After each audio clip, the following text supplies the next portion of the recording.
No sabemos todavía muy claro, o por lo menos parece que el gobierno no lo tiene muy claro. Nosotros vamos a tratar de ocultar algunas cosas con la congresista Úrsula Letona, que es presidenta de la Comisión de Constitución del Congreso de la República, y a quien le damos las buenas noches. ¿Cómo está usted, congresista? Buenas noches. Muy bien, Enrique, gracias por la invitación. Las gracias a usted por venir. Me quedé con una curiosidad la semana pasada. ¿Por qué dijo usted que el presidente, o que usted ve al presidente como si viviera en Disneylandia? En realidad lo que señalé fue que el presidente tiene una absoluta, no me cabe la menor duda, desconexión con la realidad nacional y que pareciese que vive en otro mundo tipo Disneylandia. Porque mientras hablábamos de problemas gravísimos como la huelga de los maestros, la huelga de los obstetras, la huelga de la Fiscalía Anticorrupción, el presidente nos hablaba de un país distinto, donde los problemas no existían. Entonces yo sabía que había un problema de conexión entre él y el país, pero en ese momento, fue hace más o menos 3 semanas, que hice estas declaraciones, veía un presidente absolutamente desconectado de la realidad. ¿Y ahora lo encuentra un poquito más conectado o no?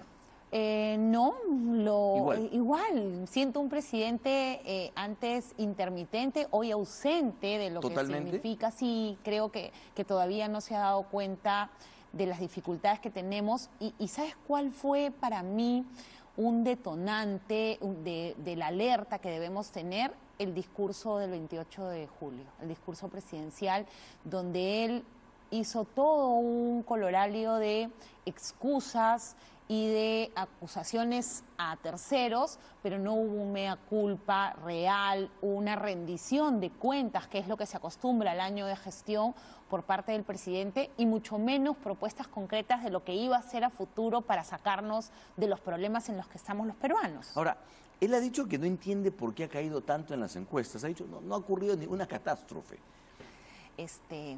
Por eso te digo, Enrique, yo creo que el presidente no está conectado con la realidad del Perú.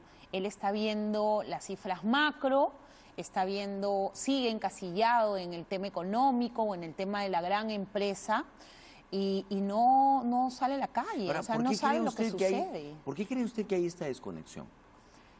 Principalmente, yo creo que él está rodeado de un equipo de amigos. O sea, este es el gobierno del amiguismo institucionalizado. O sea, eres mi amigo, eres ministro, eres mi amigo, eres funcionario, y creo que eso le impide percibir la realidad. Él debería tener un equipo de gente que le diga cuáles son los aciertos, pero sobre todo que le señale cuáles son los errores. Él no necesita un equipo de sobones, sino necesita un equipo de gente. ¿Y tiene un equipo de sobones? Sí, bueno, definitivamente tiene un equipo que no logra decirle al presidente, no logra, esto está mal. No quiere, no puede. No, yo creo que no quieren porque es autocriticarse. A mí, de verdad, hay ministros que me parecen que hace rato debieron irse. ¿Quiénes, por ejemplo? La ministra de Salud. La ministra de Salud debió irse desde el día que dijo que el dengue era un psicosocial. Eso me parece a mí una vergüenza para toda la gente del norte, para las personas que han perdido a sus familias o que han tenido a sus hijos o a sus hermanos, a sus padres enfermos. Me parece una vergüenza. Ahora, ella salió feliz cuando firmó con los médicos el acta de levantamiento de la huelga. Sí, pero en realidad no son logros del gobierno. El levantamiento de la huelga, incluso esta del magisterio, no es un logro del gobierno. Acá los maestros han decidido levantar la huelga temporalmente. O sea, acá no hay ningún logro del gobierno. El manejo en la huelga ha sido desastroso y se origina porque el presidente de la República decide patear, en su visión de economista, de gran economista, el aumento al que se había comprometido en la campaña. Y ahí es donde se desata toda la furia y la desconfianza de los maestros que veían en él una opción de cambiar la educación en nuestro país. El tema de las evaluaciones, Enrique, y las rúbricas que conforman las evaluaciones ha sido parte de muchos planes de gobierno, incluso del Peruanos por el Cambio, una evaluación docente diferenciada. No es lo mismo una evaluación docente en la costa de nuestro país que en la ruralidad de la sierra o en la selva. Bueno, ese tema fue ampliamente criticado y muy bien sustentado por León Trachtenberg aquí la semana pasada. supuesto. Pero yo quiero preguntarle, muy bien, salud para usted debería irse, educación debería irse. Yo creo que la ministra Martens esta vez que estuvo en el Congreso no respondió, o sea, no pudo, me dio mucha pena ver a una señora que estaba empeñada en tratar de solucionar, pero que su jefe, el presidente, estaba reunido en Palacio haciendo totalmente lo contrario, y en su discurso lo único que dijo fue que había grupos extremistas. Nunca hubo mea culpa de señalar, nos equivocamos, debimos hacer los esfuerzos por cumplir con el tramo de aumentos. O sea, lo que yo siento es que la ministra políticamente no ha sido capaz de articular. Ojalá que en esta interpelación conteste bien las preguntas, sustente cuáles son las medidas que va a tomar, especialmente para recuperar las clases perdidas. Yo estudié en colegio público, Enrique. Yo he vivido la huelga magisterial. He ido a estudiar sábados y he ido a estudiar todas las vacaciones. Y eso no está bien. Los chicos merecen tener todo programado. ¿Qué va a pasar con los chicos de quinto y media? Que ya tienen prácticamente el ingreso del universo, esos chicos que se han esforzado tanto, y que una huelga mal manejada por el Ejecutivo ha permitido que prácticamente ellos pierdan eso. Además está el cambio, el tema meteorológico, es decir, no es lo mismo estudiar enero, febrero y marzo en la sierra, en la selva que en la costa. Eso es lo que a eso es lo que me refiero, Enrique, cuando hablo de una desconexión. No conocen el país, no tienen en cuenta que la educación tiene que ser diferenciada, no tienen en cuenta que los verdaderos motores están en las regiones, en los microempresarios. O sea, yo siento que recién se están dando cuenta de la realidad del país y no lo conocían de antes. Muy bien. Educación, salud. ¿Qué otros sectores? Interior. ¿Por qué? Interior. O sea, yo creo que la inseguridad... ¿No lo censuraron ustedes? No lo censuramos, creo que esas han sido muestras... O sea, ¿le perdonaron la vida a cambio de la de Torne? No, yo creo que la coyuntura y la crisis política que le originó al Ejecutivo chinchero ameritaban por parte del Congreso mesura y prudencia. Y eso fue lo que hicimos. Ahora, Carlos Basombrío, según ustedes, ¿volvió a cometer errores? Yo creo que sí, él ha sido el principal promotor de que esta crisis de los maestros se agudice. O sea, cuando él señala, mientras la ministra está sentada dialogando, que los profesores son terroristas y que están infiltrados por movimientos radicales, sin señalar nombre y apellido, que creo que fue su error, lo único que hizo fue agravar la crisis, porque... Acordémonos que a esos maestros que hoy se acusan de pertenecer a movimientos radicales fueron los maestros que el destacado ministro Saavedra contrató. O sea, ¿qué hacían maestros vinculados al Movadef, a grupos radicales en el Ministerio de Educación con nuestros niños? O sea, ¿qué hizo el Poder Ejecutivo para protegerlos? O sea, yo me pregunto... Y la verdad es que no hay ninguna respuesta. Y además, el tema de la inseguridad ciudadana ya hace rato que dejó de ser una percepción. O sea, no hay una política pública que conecte, por ejemplo, la videovigilancia a nivel de Lima. Lo hemos visto en el asalto en el Girón de la Unión. O sea, ¿qué hubiera pasado si siquiera el cercado de Lima, el RIMAC y los distritos aledaños hubieran tenido interconexión?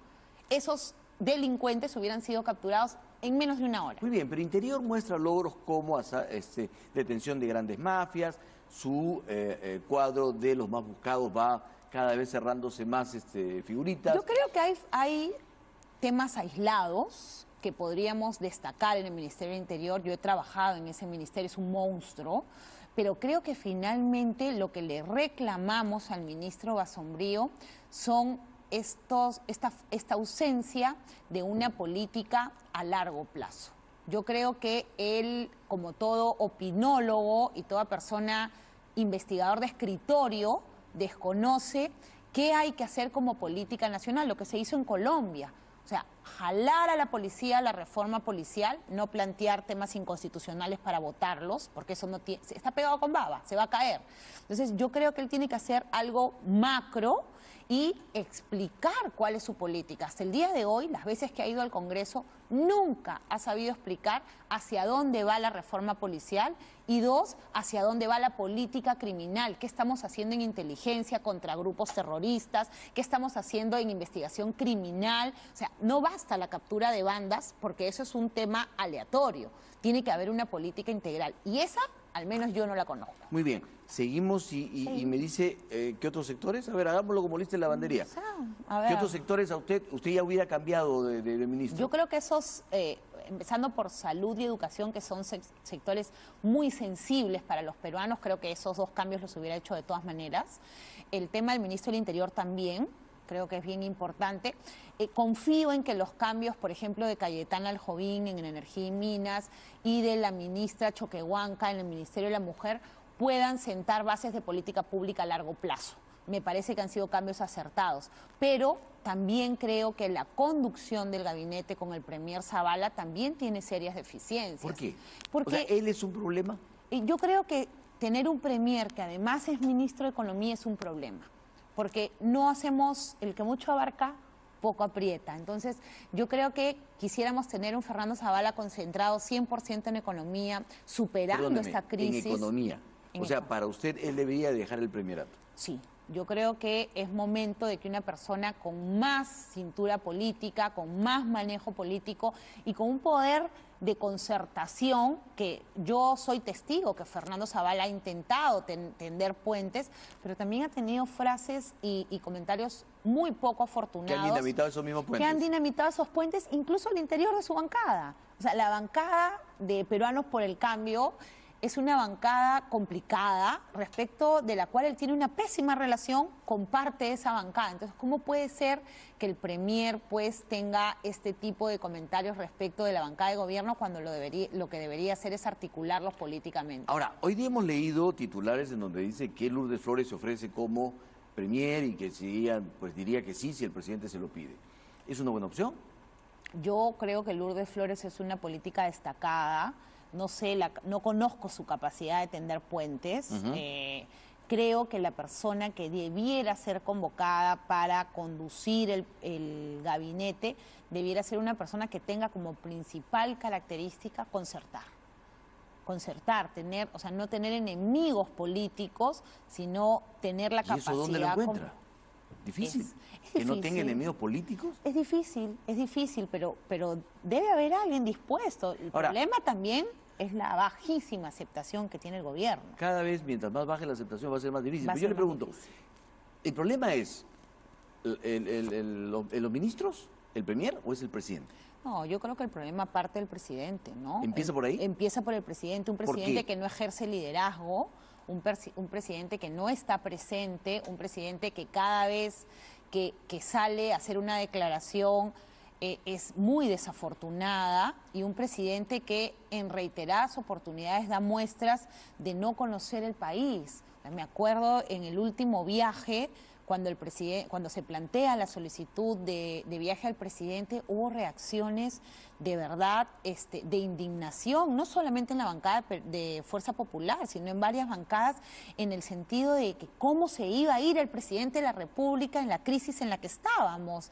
Entonces, cuando tú volteas en perspectiva y buscas una justificación, es bueno, solamente se le puede ocurrir al presidente plantear algo así, en este momento. O sea, ¿por qué no esperar? ¿Cuál era el apuro? El apuro era que los pasajes subían, ¿no? Entonces, sí creo que hay circunstancias en las cuales el presidente nos demuestra que no es un político y mucho menos que conoce nuestro país. Yo creo que no solamente no lo conoce, sino que no logra conectar con la gente. Ahora, si el problema es el presidente y una persona cercana a los 80 años ya es muy difícil que cambie, ¿qué hacemos? Yo creo que no le podemos pedir al presidente que cambie. Lo que tiene que hacer el presidente es empezar a hacer concesiones. Él es el presidente de todos los peruanos. ¿Qué significa concesiones? Y las concesiones es, por ejemplo, empezar a articular política pública con las diferentes fuerzas al interior del Parlamento. Él no puede constantemente buscar un enfrentamiento con el Poder Legislativo. Sus afirmaciones nos enfrentan. Acordémonos la primera cumbre que tuvo, por ejemplo, con nuestra lideresa, donde a los 2 días salió él mismo a dinamitar la cumbre diciendo que no se iba a dejar pisar por una mayoría. Pero a la segunda cumbre, a la semana o a los 15 días, sale su lideresa y le ordena al presidente primero reponer a las procuradoras y después, en un mensaje a la nación, le ordena eliminar a la ministra de Educación, a la ministra de, de Salud, al ministro del Interior, y le exige cambios, pero no le da propuestas. No, a ver, en la segunda cumbre, nuestra lideresa conversó con el presidente y le pidió respetuosamente que reforcemos el tema de la Procuraduría. Que el tema de la Procuraduría en la lucha anticorrupción, Enrique, juega un rol importantísimo. ¿Cuál fue la respuesta a esta exhortación, a este pedido de la lideresa de la fuerza de oposición? Votar a las procuradoras. Ya, pero Entonces, digamos, ¿era un compromiso mantener a las procuradoras? No era un compromiso, pero era un compromiso reforzar la lucha contra la corrupción.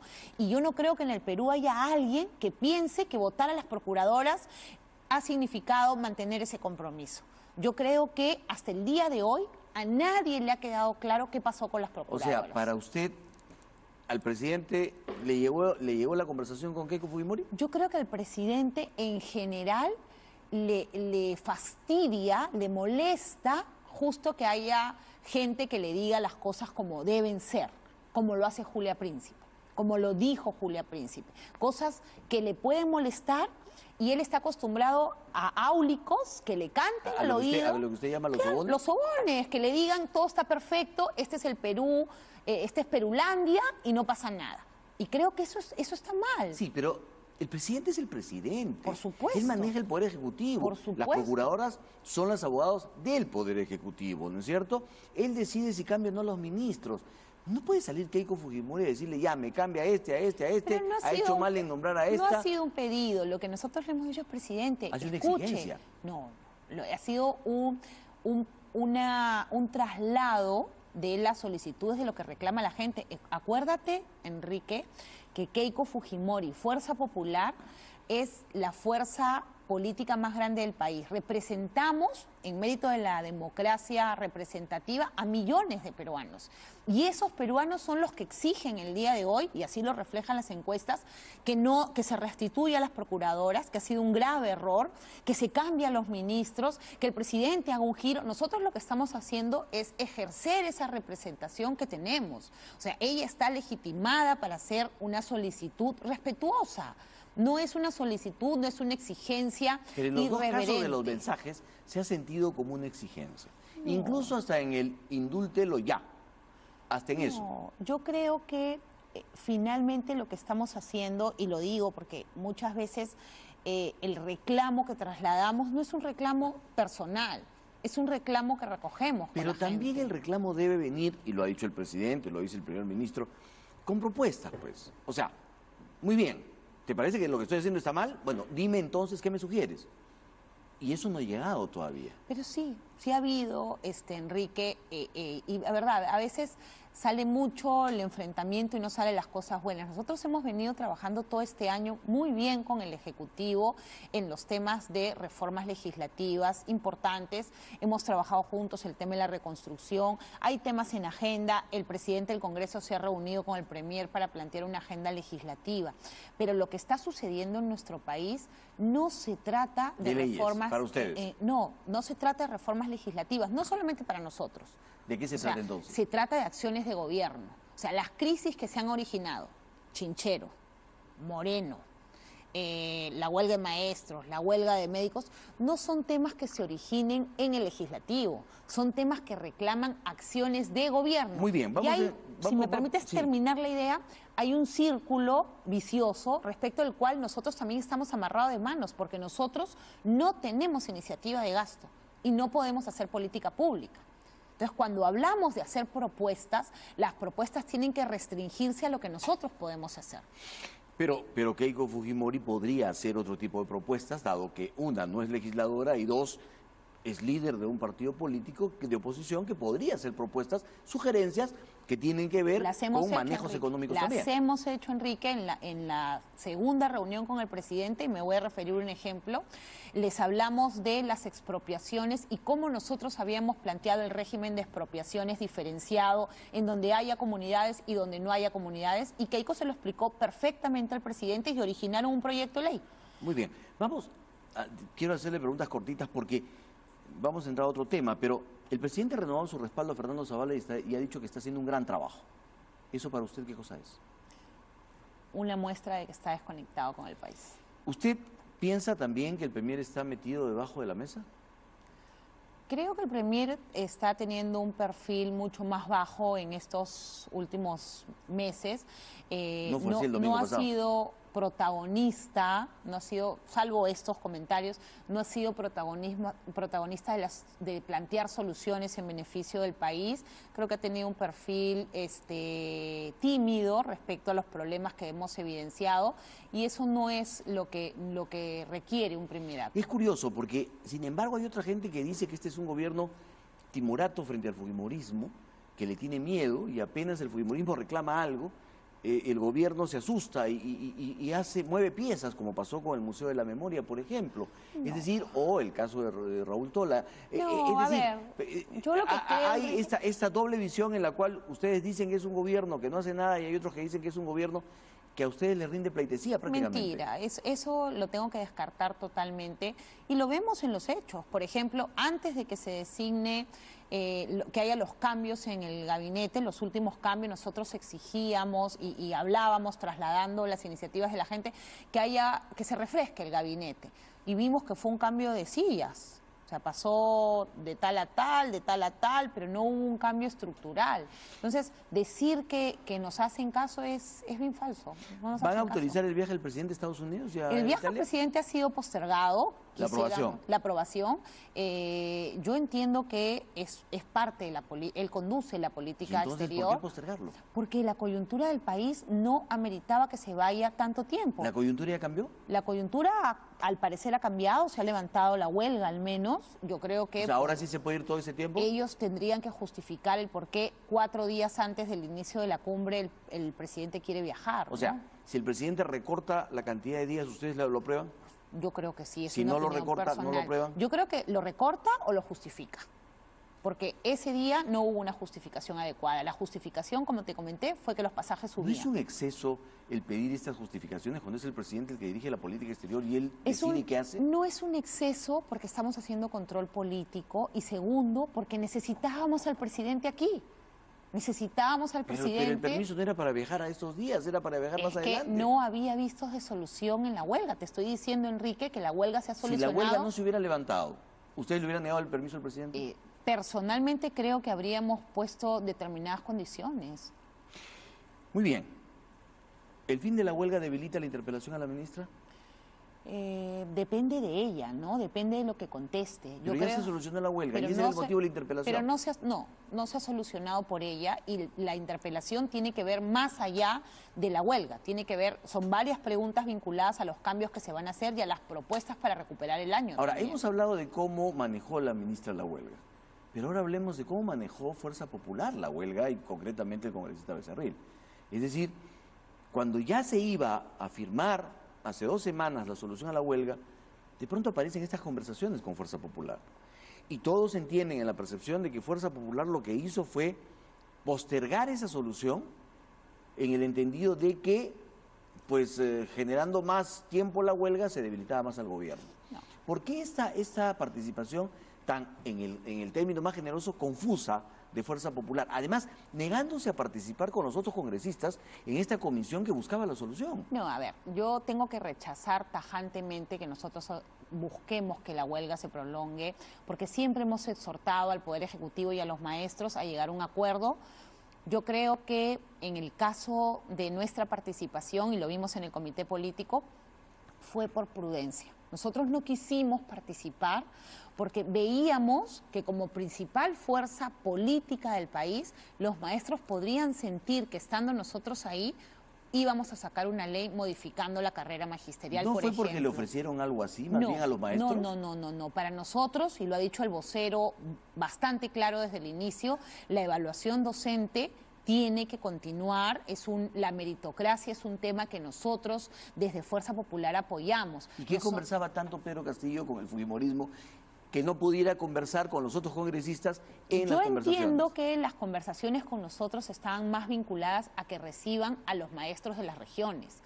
En el caso, cuando nosotros intervenimos y los recibimos, la queja constante fue: la ministra se está reuniendo solo con un grupito de determinadas regiones y al resto nos está dejando fuera. Y esa fue la exigencia, si podemos hablar en esos términos, que hizo Fuerza Popular. Ministra, reciba a todos los dirigentes hasta que usted tenga claro quién es quién. porque no lo tenían claro, Enrique. Y nuestra participación no solamente fue prudente, sino que se circunscribió a que podamos ser facilitadores de un diálogo con los docentes de las regiones que se sentían excluidos. Bueno, pero eso que usted llama prudencia para la gente fue percibido como, primero, pocos deseos de solucionar el problema, como irresponsabilidad y también como asusamiento y conversaciones por debajo de la mesa con gente de Movadef. No. Yo creo que nosotros lo que hemos hecho es tratar de que se propicie un diálogo entre el Ejecutivo y los docentes, todos los docentes de las regiones sobre todo, y segundo, que la política de educación, cambio en la matriz de remuneraciones, el tema de las modificaciones a la rúbrica de evaluaciones, etcétera, que implican ejecución presupuestal, sean tomadas como decisiones de gobierno, que no. Segundo, que la política de educación, cambio en la matriz de remuneraciones, el tema de las modificaciones a la rúbrica de evaluaciones, etcétera, que implican ejecución presupuestal, sean tomadas como decisiones de gobierno, que no se trasladen al Poder Legislativo, porque no podemos hacerlo. Pero si fue Keiko Fujimori la que lo trasladó diciéndole, les damos facultades para que ustedes resuelvan el tema de la educación. Pero ese no es trasladarlo, ese es decirle, Ejecutivo, si necesitas una ley, acá estamos para darte las facultades, pero legisla. Congresista, ¿el Congreso debe reconocer y acatar íntegramente el fallo del TC sobre la ley antitransfugismo? Yo creo que hay que conocer el contenido del fallo. ¿Por qué? Porque se debe acatar y reconocer un fallo según el fallo y no, de hecho. Y esto es una opinión de Úrsula Letona como abogada. Yo lo que creo... Pero también es presidente de la Comisión de Constitución. Yo soy presidente de la Comisión de Constitución y creo en el Tribunal Constitucional como máximo intérprete de la Constitución. Pero lo que usted me está planteando es si me conviene lo acato, si no me conviene no lo acato. No. Yo creo que antes, en general, las sentencias del tribunal tienen que acatarse. O sea, esa es la dinámica. ¿Le guste o no le guste? Les guste o no les guste a los miembros del Congreso. De quien sea. Pero acá hay un tema, en este caso especial, hay un tema bien extraño, Enrique, porque nosotros hemos visto la sentencia del tribunal, por ejemplo, en el caso de la valla electoral, y el tribunal pondera y hace un test de ponderación bastante desarrollado en la sentencia, son como 5 páginas, en las cuales señala claramente que el tema de fortalecimiento de partidos políticos permite la restricción de determinados derechos frente a la valla electoral. Entonces, si nosotros no esperamos el contenido del fallo para ver si ese criterio que está preestablecido en el TC sigue manteniéndose o ha habido una modificación, mal podríamos hacer en decir, oye, vamos a acatar toda la sentencia o en parte, porque no conocemos el contenido, porque también hay una parte, permíteme, que es exhortativa, al menos de lo que filtró el congresista Violeta, y la exhortación es a crear mecanismos que permitan en el Congreso garantizar la independencia y los derechos de los congresistas disidentes. Entonces, es contradictorio. Entonces, para eso es que necesitamos ver el contenido. Muy bien, ustedes pueden ver el contenido para ver si les gusta o no les gusta, para interpretarlo, para lo que quieran, pero no para desacatarlo. No. O sea, podrán establecer, a propósito, ustedes están buscando la nulidad de la sentencia. Han contratado un estudio de abogados. En el Congreso, y esa es una decisión que se ha tomado y están contratando el estudio de abogados sin que todavía conozcan el tenor de la sentencia. Es que tienen que contratar a alguien que les diga qué dice la sentencia. O sea, la Comisión de Constitución no dice qué dice la sentencia. Hay un órgano que es la Procuraduría, la Defensa Jurídica del Congreso, que tiene que señalar los alcances de la sentencia cuando sea emitida. Yo creo que esta sentencia es apócrifa, o sea, creo que la línea del tribunal siempre ha sido el fortalecimiento de los partidos políticos y por lo tanto entiendo que esta sentencia sería incorrecta o habría habido ahí algo extraño. Quiero esperar respetuosamente el fallo del tribunal para poder emitir una opinión sobre el fondo. Pero sí me parece extraña, muy extraña, hoy día también en IDL ha habido una filtración de casi toda la sentencia, con firmas inclusive, y eso debilita la institucionalidad del tribunal y sobre todo la institucionalidad que pretende generar partidos políticos sólidos. Congresista Letona, las 2 últimas preguntas. ¿Por qué se oponen tanto a esta ley? ¿Por qué les genera tanto temor? ¿Es el temor al factor Kenji y los que lo seguirían en eventuales decisiones? No hay temor, Enrique, no hay temor. Lo que nosotros hemos buscado es lo que la gente quiere. Lo que el congresista Lescano, hoy firmante de la demanda, afirmó en la campaña. ¿Qué cosa? Que los partidos políticos se fortalezcan, que no haya fraccionamiento al interior del Congreso. Por ejemplo... Pero perdóneme, si un congresista ve que una bancada en el Congreso está yendo por una línea distinta a la que ofreció en una campaña, sí hay cuestiones de principio con los cuales él no está de acuerdo, pero a ver, ¿por qué no puede irse de la Enrique, bancada? A ver, yo te voy a trasladar la pregunta. ¿Hay forma de saber si eso que está pensando el congresista del cambio de línea política, o que no le gustó que no vieran un tema que él quería, o que no le gustó cómo se dio tratamiento a una reforma, eso justifica de cambiar la voluntad popular que lo puso en la bancada de Fuerza Popular? ¿Por qué no? Si el partido traiciona la partido, oferta electoral... ¿Quién elige, quién decide si el partido traiciona? Si el partido ha tenido una reforma y la ha conducido. Todos hemos sido testigos de que el partido ha tenido una actitud uniforme. El partido es un partido democrático, el partido genera consensos, no hay una sola ley que hayamos... hablando por Fuerza Popular. Te pongo como Yo le hablo ejemplo. por cualquiera. Por cualquiera, por cualquier partido político. No ha habido en el Congreso el día de hoy, ni incluso en el Frente Amplio, un cambio que podamos identificar como válido que implique la disidencia, porque la disidencia es un esquema personal, absolutamente abstracto, que no se puede medir, que no tiene parámetros. Puede ser que hoy día mañana yo amanezca y diga, no, pues ya no voy a ser liberal, ahora me voy a volver de izquierda, entonces me voy de Fuerza Popular. Como puede ser que la bancada diga, señores, nosotros dijimos que íbamos a aumentar a los maestros, pero ahora ya no le vamos a aumentar. Perdón, claro. no tienen esa capacidad. Pongo otro ejemplo, pero podría ser que digan, bueno, pues ahora ya no queremos esto, ahora queremos esto otro, y haya congresistas que digan, oye, un momentito,